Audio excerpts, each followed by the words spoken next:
Good afternoon, everyone. Thanks for joining us today. We have an update presentation with EnWave Corporation. Before we get started, as always, the presentation will contain forward-looking statements. If you'd like to know more about those, you can find them on the company's presentation on their website. And there will be a Q&A section halfway through, so feel free to input your questions in the Q&A box at the bottom. And with that out of the way, I'd like to introduce Brent Charleton, CEO of EnWave. Hi, Brent. How are you doing?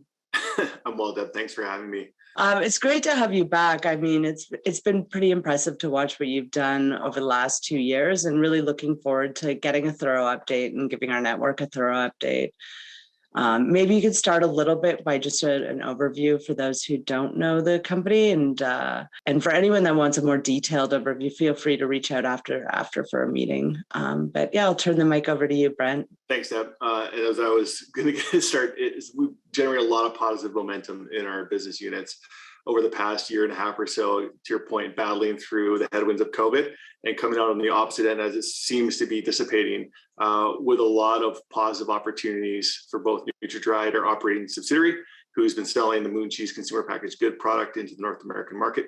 And of course, our primary interest growing a diversified, large portfolio of royalty streams tied to the commercialization of our proprietary technology. So I'll go through our slide deck here with a sort of a high-level introduction to those who don't know the story well, but also touching upon some key updates with different projects we're working on. But also feel free to interrupt me at any time to ask questions. So at EnWave, our guiding vision really is to be the preferred advanced drying technology and solutions provider for both food and cannabis companies.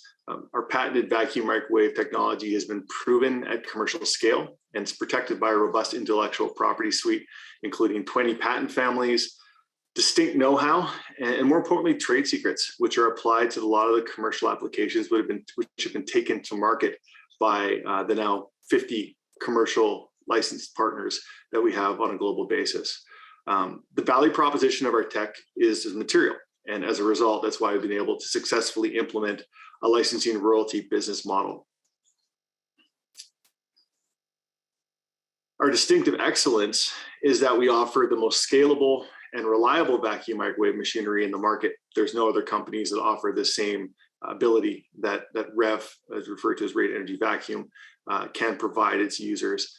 And we apply our thorough understanding of the process that we've been working with for almost 2 decades now, as it applies to specific applications in an effort to try and improve efficiencies, product quality, and ultimately economics, improved business cases for certain companies that are using the tech. So I want to touch briefly on the fundamentals of our technology. By applying a vacuum, we alter the pressure within our machinery to precisely control the boiling point of water. And when you apply more vacuum, water molecules will boil and vaporize at lower temperatures. And the importance of introducing microwave energy into the vacuum chamber versus alternative forms of energy is that microwave allows for volumetric drying of the materials, or even drying, which is unlike air drying or freeze drying or other drying methods, which typically draw the moisture out from the outer portion of the material to the center and not allowing them to stop at flexible final moisture contents. And that's what makes our platform quite unique in terms of the unique applications that can be produced that are shelf stable. And for cannabis products, different final moisture content in combustible product based on the preference or the specific strains that are being dried. Microwave energy is also super efficient. So it's a great economical transfer of energy, which lends itself well to reduce cost of production. So we're currently generating revenue in 4 distinct ways. Primarily machine sales, so selling the machinery at typically 30-35% gross margin is our target, but that would vary on the negotiations between different counterparts. Tool drying revenue, which is set to come online this month. I'll talk a bit about that with RevWorks. It's been a long time in the making, but we've started this particular revenue driver to not only increase top line and bottom line, but also to provide prospective adoptees of the technology with a transition to bring minimal viable product to market without having to invest millions of dollars upfront in CapEx. Next, we are generating significant revenue from, as I alluded to, the Moon Cheese product, which is being sold through NutriDried Food Co. in North America. And I'll touch upon some details and some really, really good wins we've had on improving the distribution of that product recently. And then lastly, royalties. Royalties tied to the success of our licensees, typically as a percentage of revenue. Sometimes that's structured as a fee paid based on the weight of the product that's being produced and sold. And more recently, we've incorporated some different structures tied to time usage on the machinery, all aiming to generate a similar amount of royalty per machine when it's being fully utilized. So we'll get into the details and how it continues to grow quite nicely. So the market opportunity for us is large.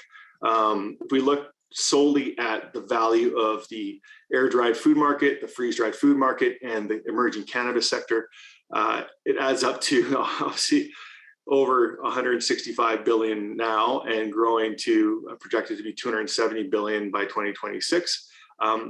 This quantum is important to consider given, again, the structure of our royalties, right, as a percentage of revenue typically in most of our commercial licenses. So even though we're generating revenues upfront based on the machine sales, which if we look at freeze dryers alone, they sell over $1 billion in new equipment per year. What we really want to hone in on is, okay, well, what is the value of the end application? Because again, our primary goal is to build a large diversified portfolio of royalties. So with that general summary of the business complete, I'll now move to some more pertinent business unit specific updates, starting with EnWave, the parent company. So fiscal 2021 was by far the best year for the EnWave business unit. We signed 14 new commercial royalty-bearing license agreements and received purchase orders for 540 kilowatts of REV machinery, including 4 large-scale units and 14 10 kilowatt machines. The 10 kilowatt machines are typically our entry-level units used for proof of concept product development, taking small amounts of product to market and enabling companies to do that in-house rather than collaborating solely with our innovation group in Vancouver. Of the orders we received in fiscal 21, 4 were repeat orders from existing licensed partners and 3 were consummated by third-party machine resellers, a strategy that we've employed to broaden our awareness and reach in markets that we don't have boots on the ground with. And I think this hybrid sales structure is really working for us. Great to see. Of the new CLAs in fiscal 21, 2 were with major companies in the US cannabis industry. We also signed a strategic global partnership, which I'll touch upon later, with Dole to develop innovative nutrition solutions. And that particular relationship is evolving into multiple projects right now. And we're quite excited about the level of collaboration that we're seeing. We generated, in terms of financials, 13.9 million top line, adjusted EBITDA of 3.3 million, and net profit of 1.2 million, and a gross margin of 51%. So all significant improvements from past years of performance with our core technology business. So the momentum in fiscal 21 has continued in Q1, thankfully, and we recorded the highest third-party quarterly royalties ever with just over $500,000. Our improved royalty revenue contributed to 4.3 million in revenue, a 1 million EBITDA, and most importantly, a 600K net profit for the business unit in Q1. We also generated a 60% gross margin, and that was particularly due to a strategic redeployment. We took back some of the machines that were sold to Canadian LPs that never put them to use last year for pennies on the dollar, and then we're able to redeploy these brand new machines to our new partners who are actually using it to produce dried cannabis now in the US market, which is fantastic to see. As our gross margin normalizes over the coming quarters, it's appropriate to believe that we would be targeting between 40 and 45% gross margin, I'd say, until our royalty portfolio builds materially in the coming years, where we'll start to see even better gross margins as a contributor to overall revenue. In regards to machine startups, we continue to commission 10 kilowatt machines remotely, with 3 new units coming online in Q1.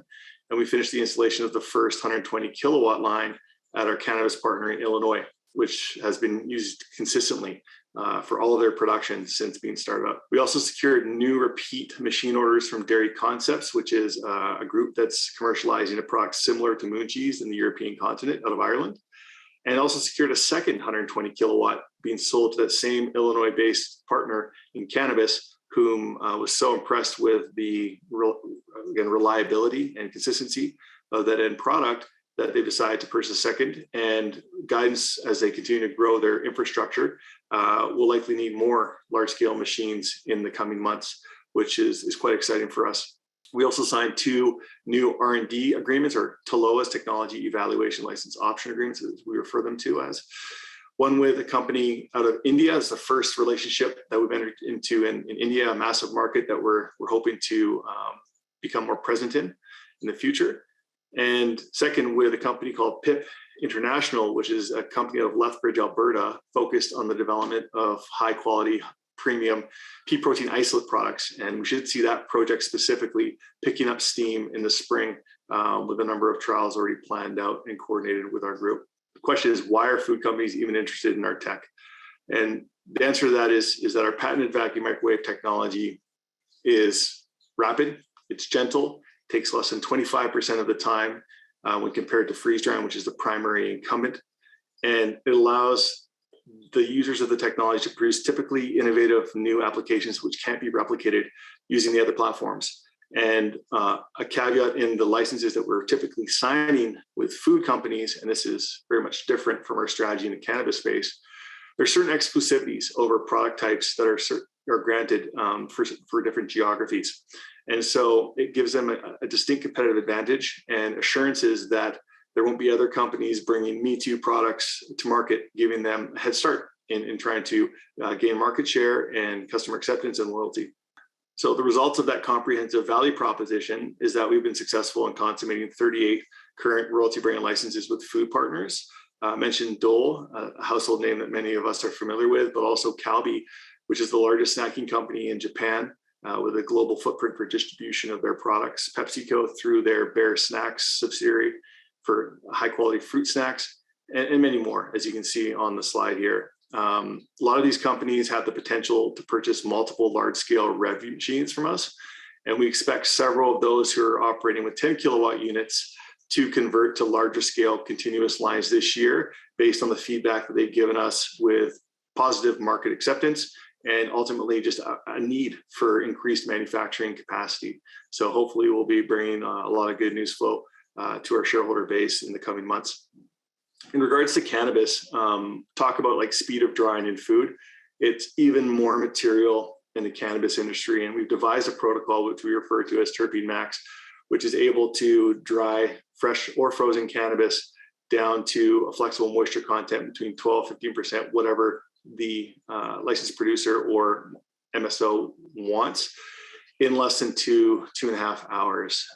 So after it's dried down very, very quickly, it will then go through a curing process. So certain concerns have been brought up when this technology is first introduced to potential adoptees, asking, okay, well, what's the effect on total terpene content, cannabinoids, et cetera? And we have a robust data set of quantitative data that now proves that on an average, we can retain 20% more total terpenes in a high quality combustible bud, slightly more cannabinoids, and more importantly, the smoke itself is smooth. So there's no harshness to the smoke because of that curing process, which takes place after the initial dry, and that can vary based on best practices by each adoptee. In terms of footprint in the facility, that's another important point. It's far less than equivalent large room or rack dry operations would need to dry the same amount of product in the, again, 2.5 hour time frame. So they're gaining massive efficiencies there. They can redeploy square footage for more growing or for whatever other purposes they need to improve efficiencies within their organization. I mentioned the terpene retention data. This is a snapshot of some of that. So going through a number of different strains that were tested with one of our US licensees, again, we found on average 20% greater terpene retention, which is material in terms of the value that can be created. Folks that we're working with are listed on this slide, and what we're anticipating in the cannabis market really is an influx of adoption in the US market primarily. In Canada, we've seen it certainly pull back, and as we all know, there's been a lot of consolidation and wind downs of certain businesses. And so where the biggest opportunities lie for us are with both private and public companies who are operating within their respective states in a fragmented US market.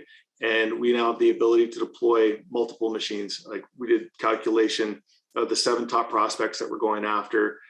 They would need north of 25 large scale machines to satisfy their current manufacturing capacity. So our sales group is vigorously going after those particular prospects, providing them with the data that we have, and also generating new data in collaboration with them by placing 10 kilowatt machines at their facilities to process their actual strains, showing them firsthand that the technology works. And based on these efforts, again, we have a bullish outlook in the coming months here with the expectation of landing new partners, but also more repeat orders from the two current licensees that we have in the space.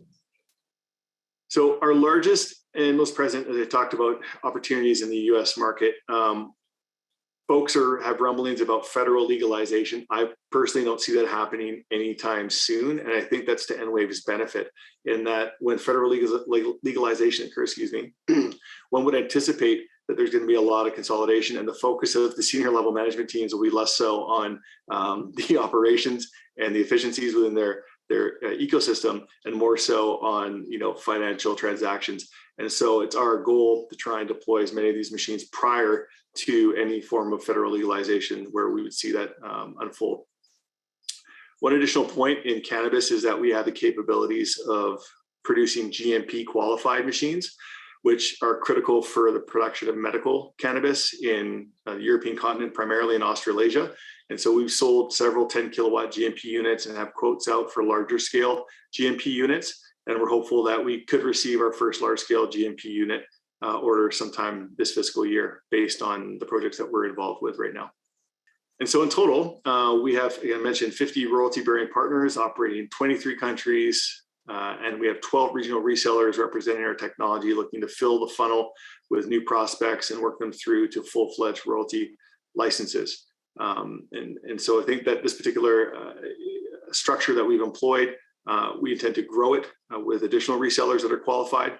Again, in an effort to have full coverage over all markets this technology can be commercialized into, obviously in markets where we're covered by patents, and trying to obviously connect with companies we wouldn't be able to otherwise based on either cultural or language hurdles. What we see here is consistent growth in the number of commercial licenses that we've secured over the past few years. Since taking a leadership role, the C-suite with EnWave, my team and I have been able to more than double the number of royalty bearing licenses since late 2018. And we foresee this trend continuing based on how many qualified projects are on the go with product applications that have already been proven. And that's a big thing too, is it doesn't take a year to get to the point of a commercially viable product.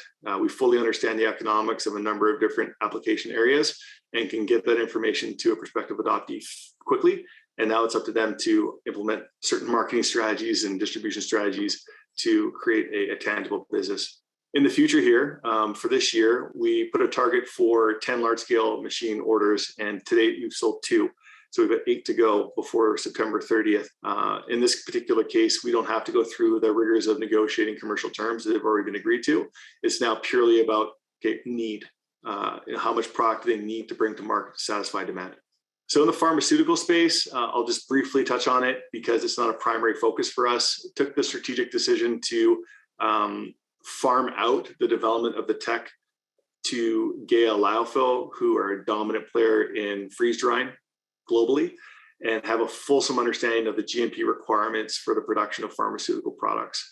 And so through this joint collaboration, they purchased a machine from EnWave to place at their facilities in Germany. And they will be responsible for building the largest scale continuous GMP units if big pharma begin to adopt this particular platform. And so we will share in the margin that's created through the sale of those machines, ideally in the future. And in the near term here, we will be leveraging their facilities and ability to collaborate with companies like AstraZeneca listed on this particular page that we want to do tests on monoclonal antibodies. Merck, our relationship has been going on for several years now, and many others, like most of the top 10 global pharma, have reached out to us because of the promise of this tech, and we've been able to minimize the resources allocated to the projects and rely upon a qualified partner in Gaia. Why did we start this toll manufacturing facility? Well, as I mentioned earlier, we want to provide a intermediary step for companies to bring enough product to market to justify larger scale CapEx investment. And we don't see RevWorks as being a major revenue driver for our business ever. if we were to max out capacity utilization on our single 60 kilowatt line that we have in place, we'd be looking at somewhere between 2.5 to 3 million in top line revenue with modest margins for sure. The goal here is to use it and leverage it as a sales tool to compel more and more companies to take manufacturing in-house, to gain savings on a per unit production base, and ultimately drive our royalty portfolio long term. So where are we at? We have completely started up the facility. Thank you. Finally, this past month, and have done several line trials already for customers. And we'll be working towards achieving an SQF designation, which is safe quality food. It's a standard certification needed for the larger consumer packaged goods companies to engage with us. And so in 3 months' time, we should be able to get that certification and trigger larger contracts that are being negotiated and discussed, some with current license partners and some with companies that would rather go the toll drying route first before entering into a royalty license in the future. Really exciting. And of course, any shareholder that wishes to come in and visit us under COVID protocol, of course, are able to do so and see those facilities firsthand. Here's a snapshot of the 60 kilowatt that's been placed in the facility. So as you can see, food grade, everything in terms of quality assurance and product safety.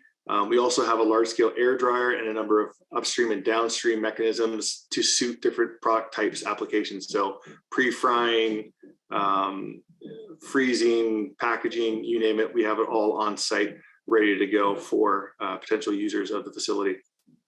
So I'll now turn to move to NutraDried as a business unit. And I can confidently say that regardless of NutraDried's weak performance the past year and even Q1 more recently, it is positioned extremely well to return to profitability. And that's kudos to the new management team that's been reinvigorated and are in place and have secured material new distribution, which will come online in the second half of this fiscal year, as well as some of the new projects which are being developed with the likes of Costco and other large CPG on the bulk business, which we're hoping to land a few of those again in the second half of this fiscal year. Right now, NutraDried, as many of you know, has 200 kilowatt rev lines in operation. And right now they're running at about 30 to 35% capacity utilization. We expect those use rates, of course, are going to increase. Again, we go the next few quarters here with what I mentioned, increased distribution and bulk orders forthcoming, we hope. But if both lines are fully utilized, it has the potential of generating up to $40 million US in revenue. So there's lots of runway there without additional investment needed. And again, we're confident about the prospects to build the business out forthcoming here. NutraDried did what it was intended to do initially, though. We started it as a proof of concept to build a large scale continuous line and de-risk the potential adoption for new partners. I remember back in the day, it was Hormel who wanted to see a full-fledged machine before they were willing to make a decision. And they ended up doing so and moving forward based on NutraDried's existence. It evolved quickly thereafter into a compelling high-growth snack brand to 2019 on the heels of massive Costco success, and then went through a tough time in 2020 and 2021. There's management in place that didn't align the expense structure with the core business, and ultimately we entered into a restructuring in February 21, replaced the management with a new CEO with the right mindset, and trying to make a dollar look like 100, especially in marketing, and are now set up again a return to stability and growth based on the effort that's been put forth.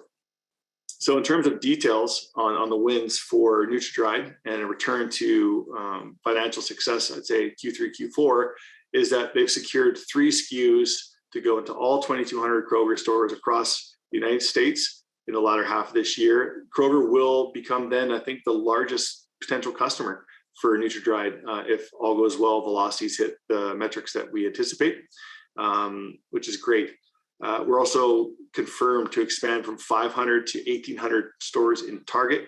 Target right now is our largest customer. And I think it's important to point out that we don't have any robust customer concentration like we did in times past. Like when we got our first, I think, big win in Starbucks when we started this business, Starbucks was like 60-70% of our revenue, our purchases that were coming through.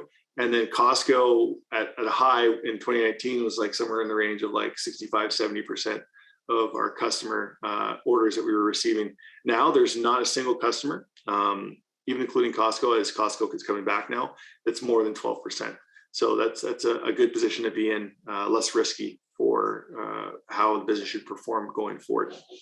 The team from NutriDried are down at Natural Expo West in Anaheim this week, and they're launching this new portfolio of stick products referred to as moon cheese sticks with a number of cheeky flavor titles, as you can see on the screen there.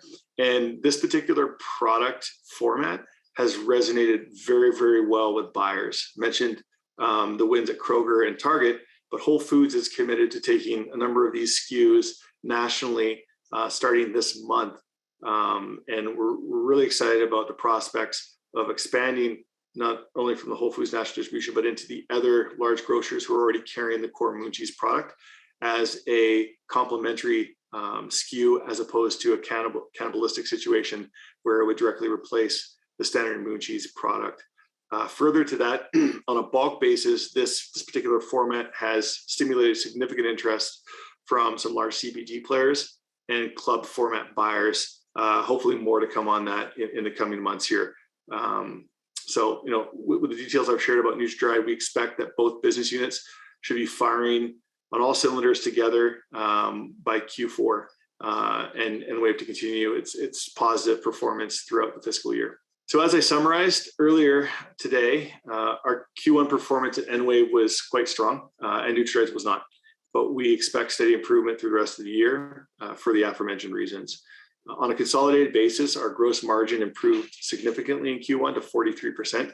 And as I mentioned, our royalty revenue was healthy and is expected to be strong throughout this year and beyond. Our consolidated revenue is expected to catch up in the coming 3 quarters to beat last year's mark. And we have a strong balance sheet, so no need to go and raise dough. We can support the purchase of inventory to not only mitigate supply chain challenges, but also ensure that we can deliver timely on a machine basis. If NutriDried requires capital to build inventory for large club promotion opportunities, we have the cash to put to work there. So we're feeling quite good in terms of our overall financial picture at EnWave at the moment. Presented on the slide is the third-party based royalties and how they've grown over the last several quarters. Over the past 4 quarters, they've grown at a clip of about 17%, the base royalties. And as you can see, the green bar versus the blue bar, the green bar represents top-up payments. So these are payments made by current licensees that didn't generate enough royalties based on the sales of their products, but still want to maintain exclusivity. And so at the end of each calendar year, they have that decision. They can either pay it or not pay it. And many chose to pay it because they see value in having that competitive advantage. So as you see, Q2 will come through. Clearly, it won't reach the 500,000 mark likely, but we will see incremental growth based on the number of large-scale machines which we're commissioning and turning on right now. So I mentioned the first one coming online in Illinois for the cannabis company.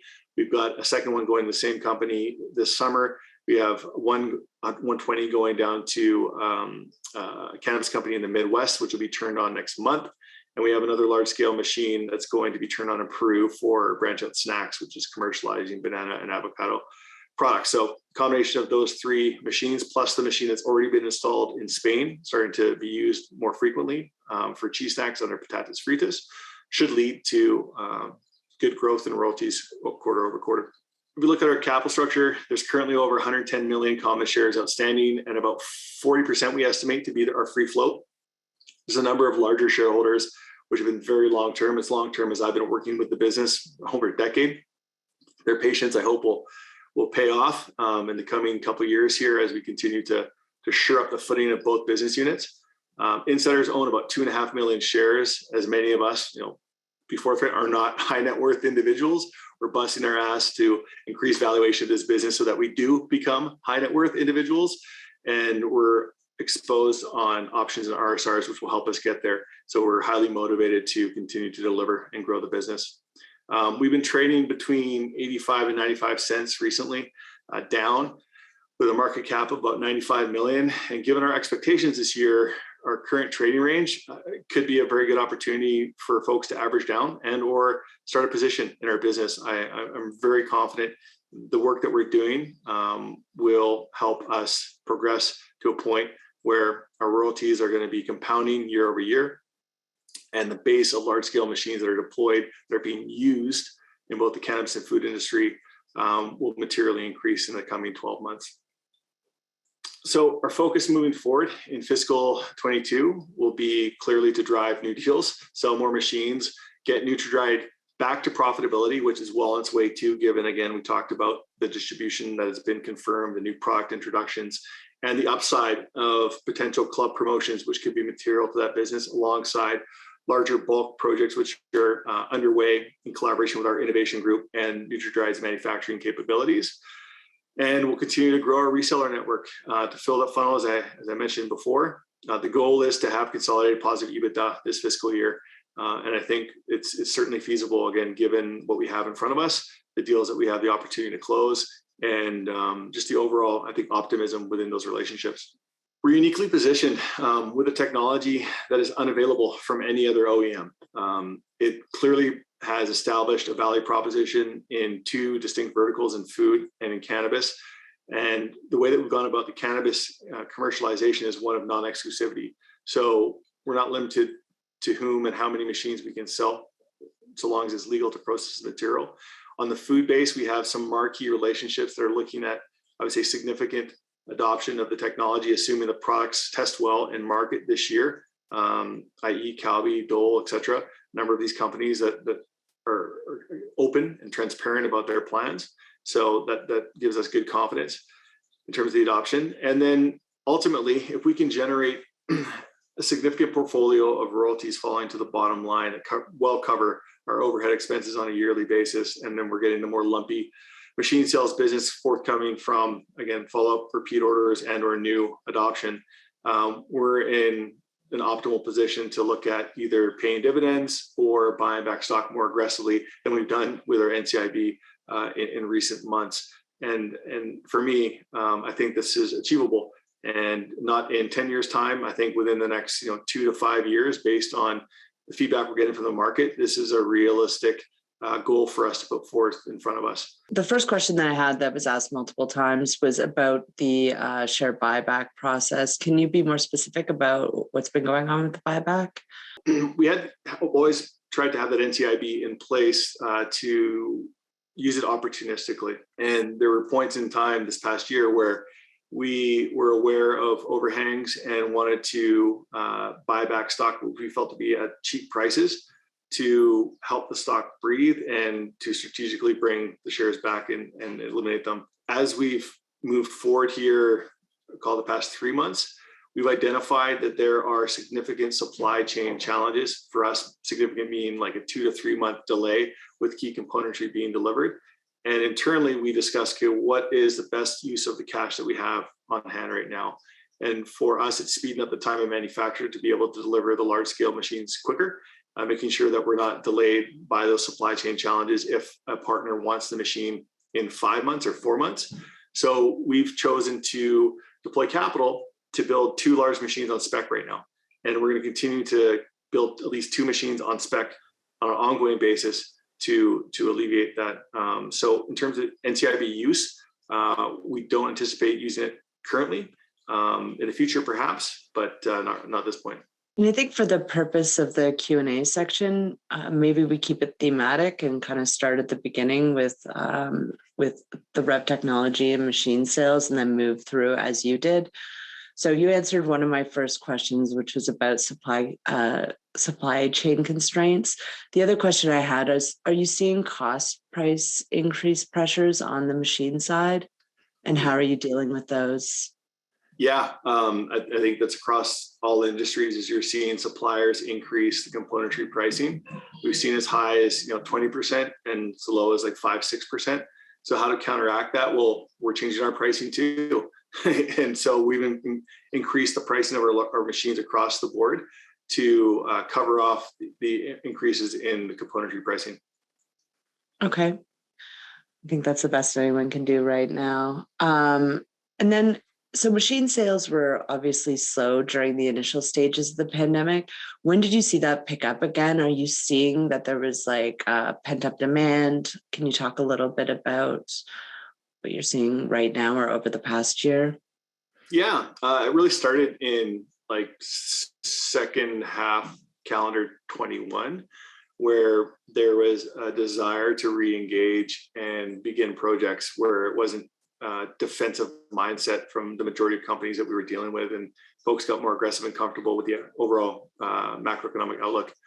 And so that's led to obviously companies building infrastructure and expanding when there's a need for drying in many of those businesses. Hence why we are still quite bullish on confirming a number of large orders this year. There hasn't been any pullback with the recent challenges over in Europe.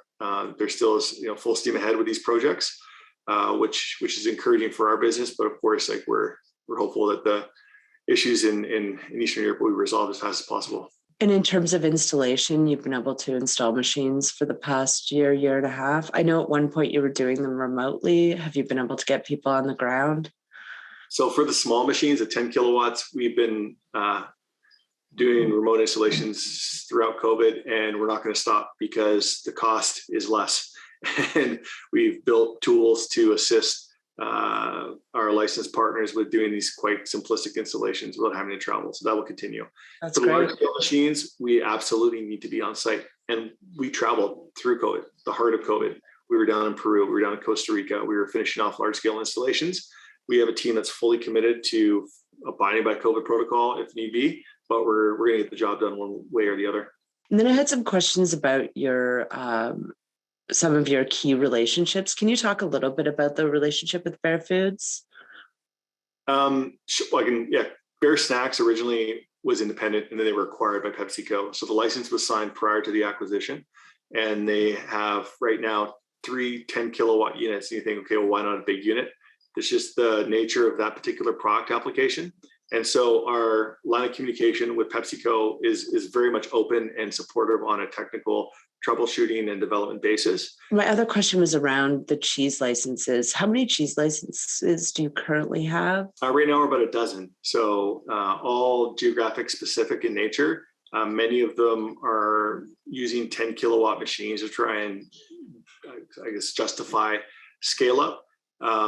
With the exception of Gailey Foods in Canada, who has a large scale 100 kilowatt line, the 100 kilowatt that was deployed recently, as I mentioned earlier, to Spain for patatas fritas, and ourselves, our subsidiary company NutriTried in the US.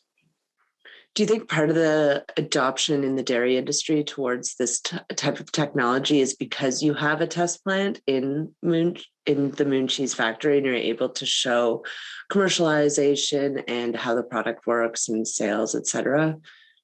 Definitely. Being able to fully open the kimono and share, margin profiles and key considerations that need to be taken before starting an operation like NutriTried. Sharing all of that, it de-risks the investment, it de-risks starting their own project. So another, great aspect to NutriTried and why it's been so important for us. And is this part of the rationale for RepWorks? Yes, exactly. So now we can show whatever product they want to see, we can produce at scale, get them their level of comfort up to the point where they're saying, okay, well, why are we paying EnWave a margin to produce our product, which then we got to stick our margin on top of to sell? Why not just do it in-house? And they'll do their calculations on the payback of the investment, et cetera, which will assist with it too. And that's the goal for RepWorks, accelerate that adoption. Any prediction what types of products you're going to be producing there? Yeah, we, as I mentioned, line trials have already begun. So we've already been putting through tempeh snack products for one of our partners. We've got blueberries and different fruits and vegetables going through, apples, strawberries, you name it. In addition to, and the strawberries, I'll say like on a more test basis, same thing with the blueberries versus actual commercial product. They wanted to see it in action first. And then we'll be doing some line trials for Yamachan, one of our current royalty partners, for instant ramen noodles. So that's being planned out. And then I can't comment on the details of some of the larger opportunities yet, but I hope to be able to share concrete contracts with the market later this year. It's a smart idea. You can show commercialization of one product, and then you can show how it works for a variety of different ones. So switching gears a little bit, I actually had some questions myself, and there's some in the audience as well, asking about the U.S. Army relationship. I believe you had 2 machines that were sold into the US Army. Is that correct? Maybe you can give us an update. Yeah, so 110 kilowatt is in Boston at the Natick R&D Center, which is used frequently to develop the different new military rations under consideration for introduction. And the second was placed at Bridgeford Foods, which is a large supplier of a lot of military ration components already. And so they've had that machine with a specific mandate given to them by the US Army for a cheesecake product. To my understanding, that cheesecake product has been approved for introduction into rations in 2023. So they had funding approved this past year to upscale their manufacturing capacity to obviously produce enough of this cheesecake to introduce into their ration packs in 2023. But the funding has not yet been released and is expected to be released sometime this calendar year. But until the funding is released, as you can imagine, with governments, nothing's confirmed until the dollars hit the account to spend. So we're standing by and continue to collaborate and waiting for that positive email, we hope, at some point this year. Oh, there's one that's just a technical question. So what temperature and vacuum pressure is needed to dry a piece of apple?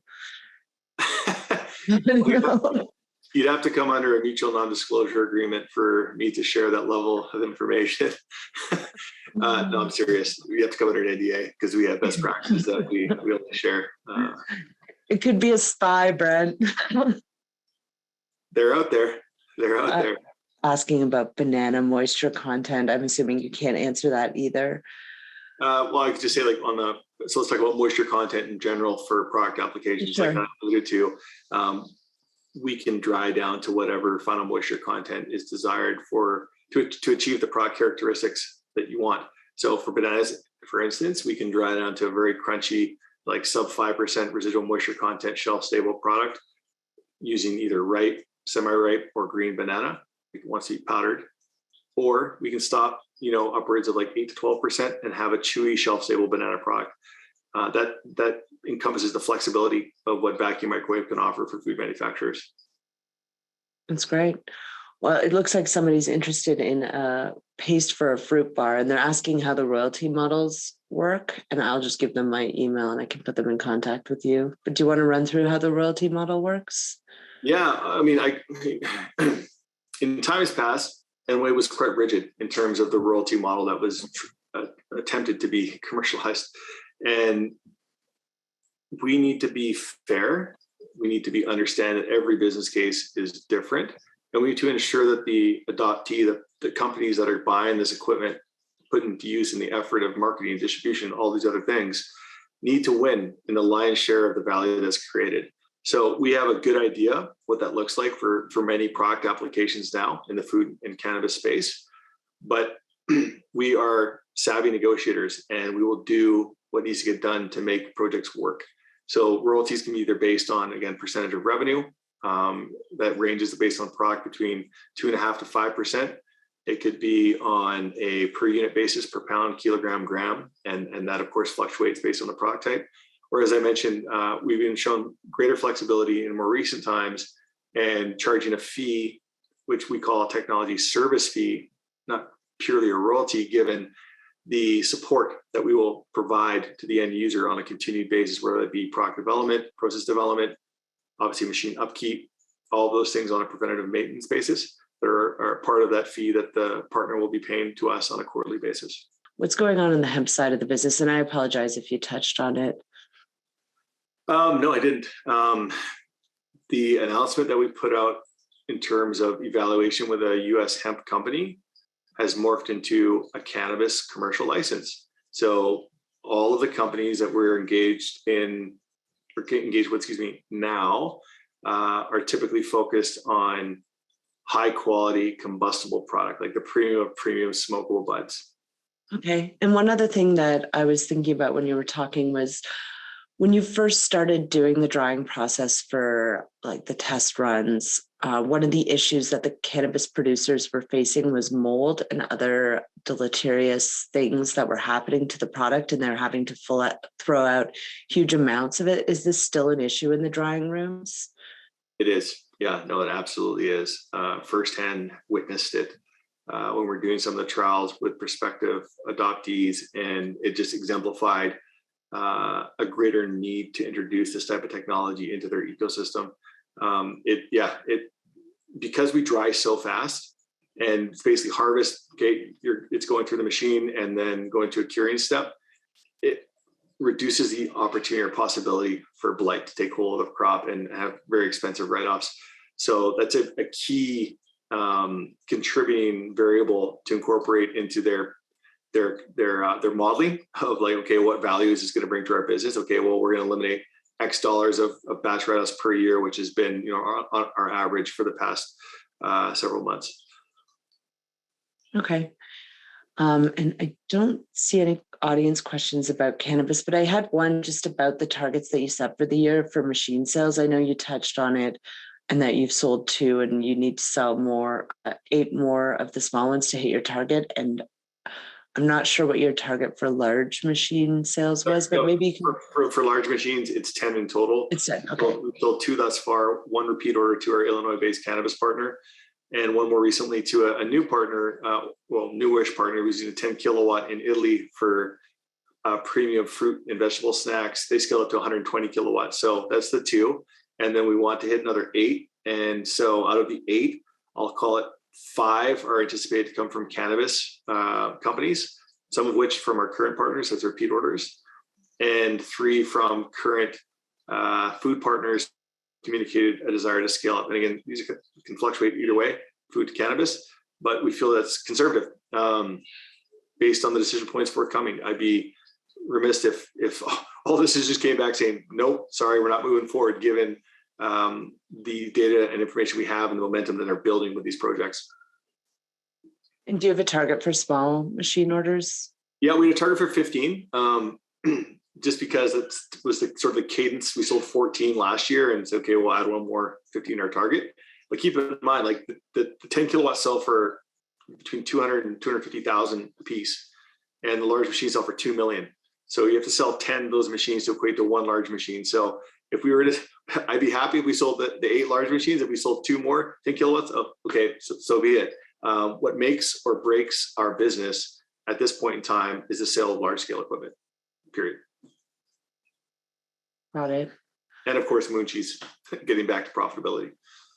Yeah, well, that's a perfect segue into the Moon Cheese division. So the cost pressures you faced at NutraDried, can you talk a little bit about those? Primary input cost, raw cheese, right? And so 40-pound block of cheddar right now is at a higher level than we've seen historically. It's expected to come back down in the range of $2 a pound. And so historically, like 160 to 180 is sort of the range that we'd seen. So we consistently monitor those input pressures, but also across the snacking landscape in CPG, it's been quite acceptable for all sellers of snack products to increase pricing. And that's something that Brad and the folks in executive management at NutraDried have done. So they've already got sign off to increase pricing somewhere in the range of, call it 6 to 8% across the board to counteract some of the increases in the pricing pressure. But of course, the more product we sell, the better economics we're going to get. Like better capacity utilization equals better contribution margin equals better gross margin on the product. So as we grow that business, we should see margins bloating, which will be great. And are you still selling 3 sizes, or is it just the value pack and the regular size? Three sizes still in the standard Moon Cheese portfolio. So a 2-ounce pack for checkout lanes at grocery stores or convenience stores, the 2-ounce pack, which is the standard, I think, format that most folks have enjoyed if they haven't got the 10-ounce pack from the club system, primarily Costco. And it'll be the same with the Moon Cheese stick product coming out. We're going to start with that 2-ounce pack, which is more of a puff pack, more like a potato chip looking format than anything else, which we're excited about. And, again, based on who wants the product, we'll augment packaging for whatever they need. So if Costco wants to take the sticks in, all right, it's going in a 10-ounce pack or larger, whatever they deem to be optimal. Okay. And then I did have one audience question about the new sticks. So customer test responses were very positive on the new sticks, but what about the sales price comparing to ordinary corn potato-based chips that you will have to compete with? How do you assess the willingness of consumers to pay 4 times as much per package? So right now, the 2-ounce packs are set to have a suggested retail price of $4.99 US. And that is obviously less than some of the other high protein snack options, like healthy, better for you snacks. So I would say we're competing more so against those better for you snacks than we are against cheap oil fried potato chips. That's not the case. It's a completely different snacking experience, and the consumer, based on our research, is not the same. We're not selling to, the Bubba who walks into the convenience store, and grabs his potato chips and soft drink and, goes about his way. We're looking for more health conscious individuals that are looking at better for you options when they're making their snacking choices. And there's a massive market for that. It's evolving. Consumer trends are shifting in that direction. And that's why we are confident about the potential of the stick product alongside our current portfolio. Okay. And then I had a question that came in after you talked about the turnaround at NutraDried. So I'll just ask it verbatim. So NutraDried Q1 2020 revenue was only 2.2 million Canadian, which is as low as the early days.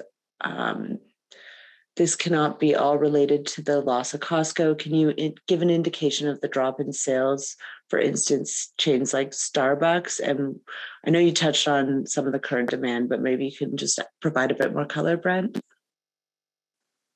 Yeah, certainly. So we know Q1 sucked for NutraDried, and it could have recognized maybe another 700, 800,000 in revenue, which was already ordered and on trucks to be sent through the national distribution promotion with Costco in Canada. But unfortunately, the weather in Washington was snowy at the time. And so in Q2, that'll have shifted over, and we'll see a nice improvement for Q2 alongside some of the additional grocery distribution that will be selling product. But further to that, Starbucks, for instance, we talked about having high customer concentration with them at the beginning of NutraDried, how it's pulled back. Part of that is the corporate strategy of Starbucks has been shifted from bringing in a number of new, unique, bespoke brands for its customers and shifting towards private label and minimizing their snack set and focusing more so on their core competencies, which typically has been drinks and now moving into obviously their prepared lunches and breakfasts. And so Starbucks has reduced significantly. But if we look at traditional retail grocery, that is growing and at a good clip. And I think what we should expect as we move towards Q3, Q4 is in the range of like 3 to 3.5x improvement just on the retail grocery side, not including any club wins. And we do have club pitches out to Costco for some specific programs that we're hoping to get positive feedback on, that if we do, then that's going to markedly change the forecasting for NutraDried this year and into next. When we talk about a return to profitability by the end of the year for that business unit, that's not including any of that upside. We don't want to be conservative in our estimates. So that's sort of where NutraDried is today. Lost a lot of Starbucks business, lost all the Costco business and sucked through last year. Struggled on the retail grocery side to attain new distribution. And now that's changed. Costco's back to the table in multiple ways. Retail grocery, which is the stickiest part of the business, is set to grow significantly based on already confirmed distribution. Introduction of a new product set in the sticks product, which should be complementary and not cannibalistic to the core portfolio. All these reasons come together to create a really, I would say, reinvigorated sense of optimism with the business unit on a go-forward basis with the appropriate leadership in place. Okay, I have 2 follow-on questions that go in different directions. So you mentioned private label. Is this something that you're looking at with NutraDried, with Starbucks or with other players?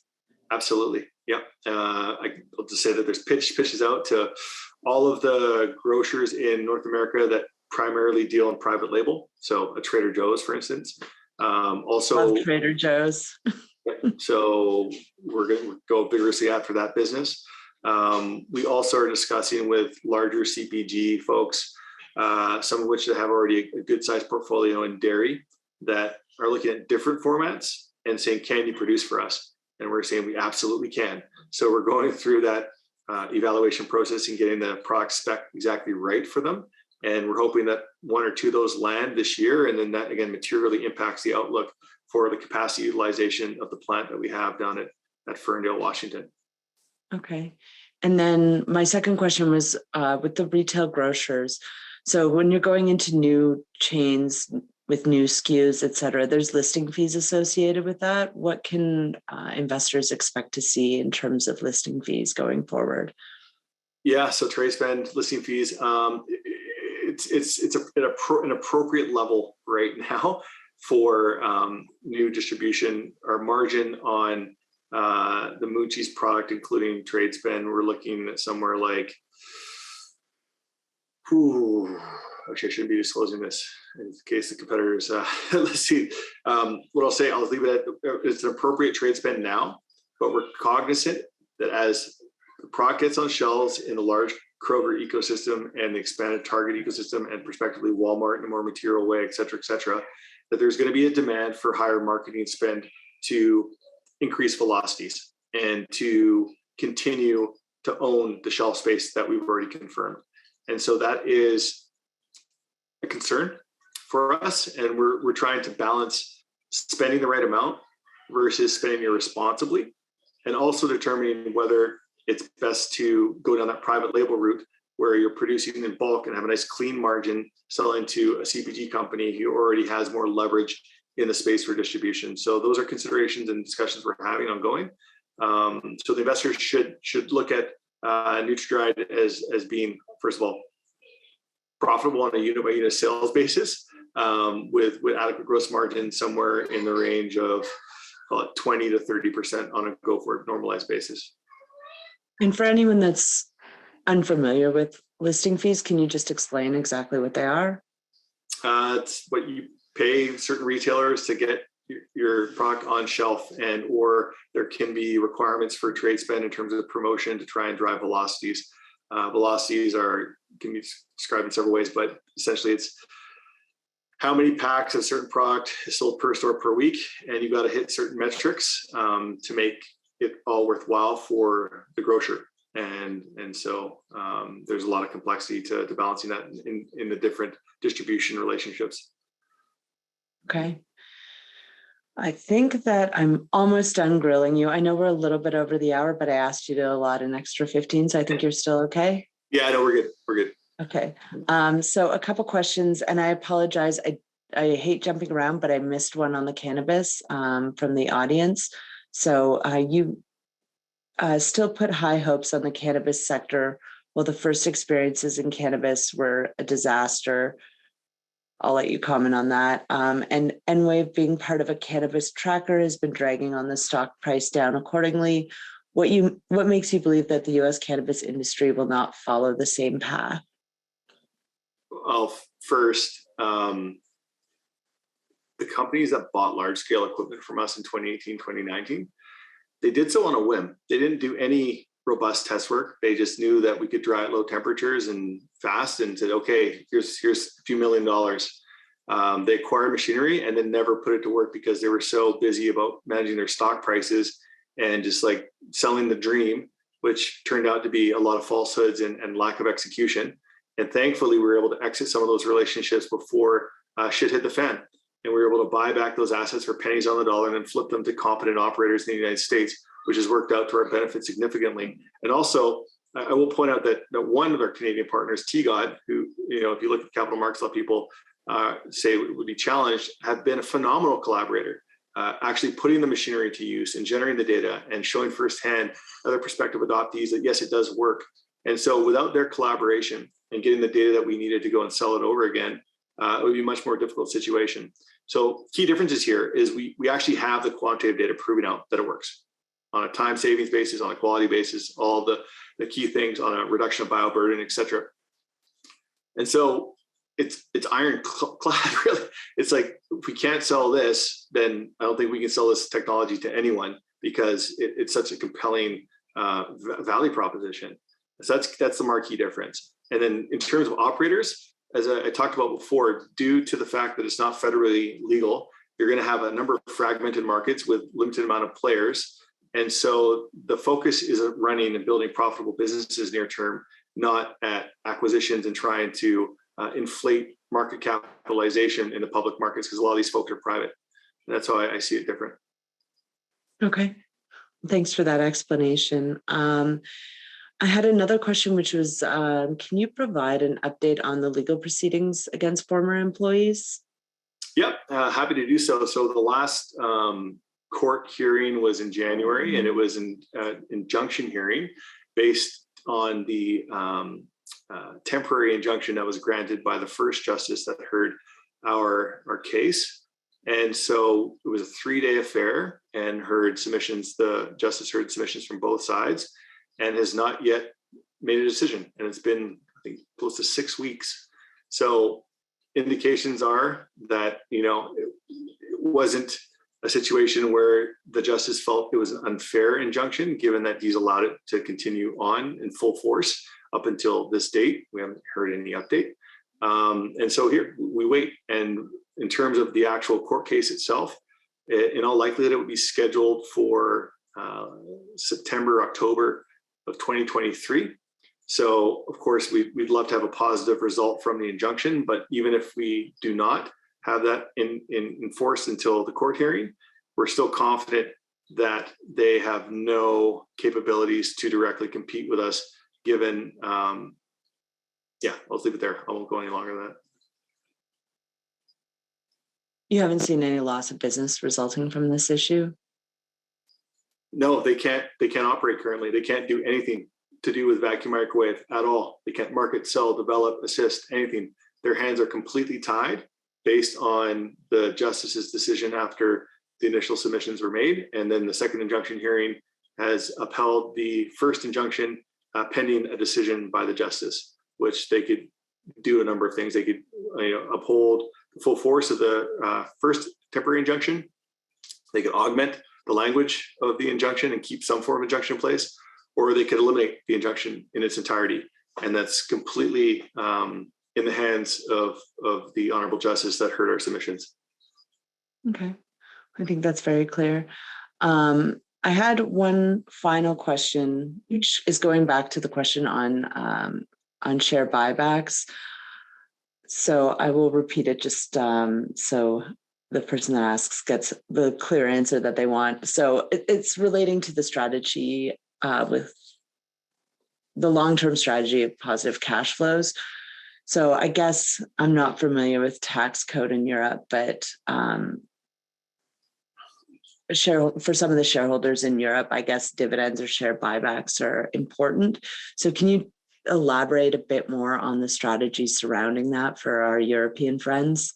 Yeah, fully aware of the tax implications for folks located in Belgium and certain other Benelux countries. And so when the time arises where we are hopefully in a position with excess cash, we will be consulting with our key shareholders about what is the best way to create value for them in their entirety. So I can't say, yes, we're going to be full buyback and no dividend. I can't say that right now, because we'll have to see what our shareholder base looks like when we get to a point in time where we're in a position that we can make that decision, hopefully.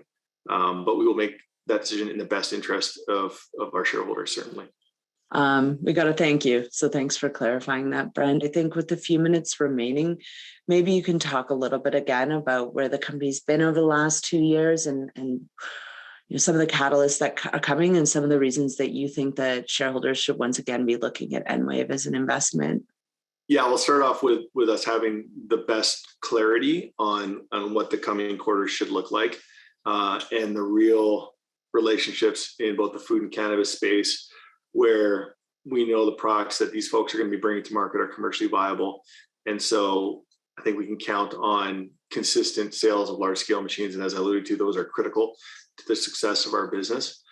We've seen royalties grow the past 4 quarters, which is a great indicator of success in market with these products of our current licensed partners. So we're anticipating that to grow. I don't think there's a gap in our sales process any longer with the startup of RevWorks and the broad network of resellers that we have represent our technology. So that's improved greatly. So I think EnWave Parent is in a very solid place right now. and I'm pleased to see that. NutraDried, I think, is well on its way to getting back to profitability, again, for all the reasons we went through today. And to have both business units finally, I hope, operating in a positive manner together, that's never happened, right? It's always been either EnWave has a good quarter and NutraDried sucked, or EnWave sucked and NutraDried's had a great quarter. And so the place where we need to be by the end of this fiscal year is where both are consistently producing good results. And ideally, like, that is for the long term, right? And so that's where we're at today versus a year ago or 2 years ago, where there's still a lot of question marks in terms of stability and outlook on the businesses. Well, one of the things that I like about the company, there's many things I like, but is just management discipline in terms of how you approach your capital market strategy.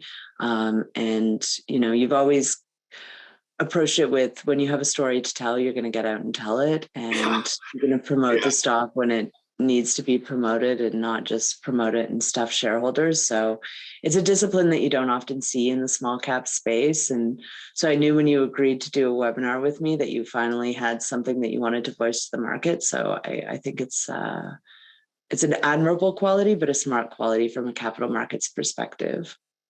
Appreciate that, Deb. And you're exactly right. The last year and a bit, we just focused hardcore on just building out the business fundamentals and making sure that we were executing. And it's got to the point now where, like, hey, we see what's coming, and we need to get more eyes on the stock and new eyes, not just, we cherish all of our historical shareholders, but we need to get as broad of an awareness of this story as we can, especially when we hopefully will hit that waterfall of cannabis news flow with reputable large scale companies, and then some of the bigger food names that we talked about, them converting to large scale equipment and that being material to our business. Great. Well, I look forward to seeing you do some more marketing. Well, thanks everyone for participating. If you have any questions that we didn't get to or that come to mind after, feel free to reach out and I'll get those answered. Nice to see you, Brent. You too.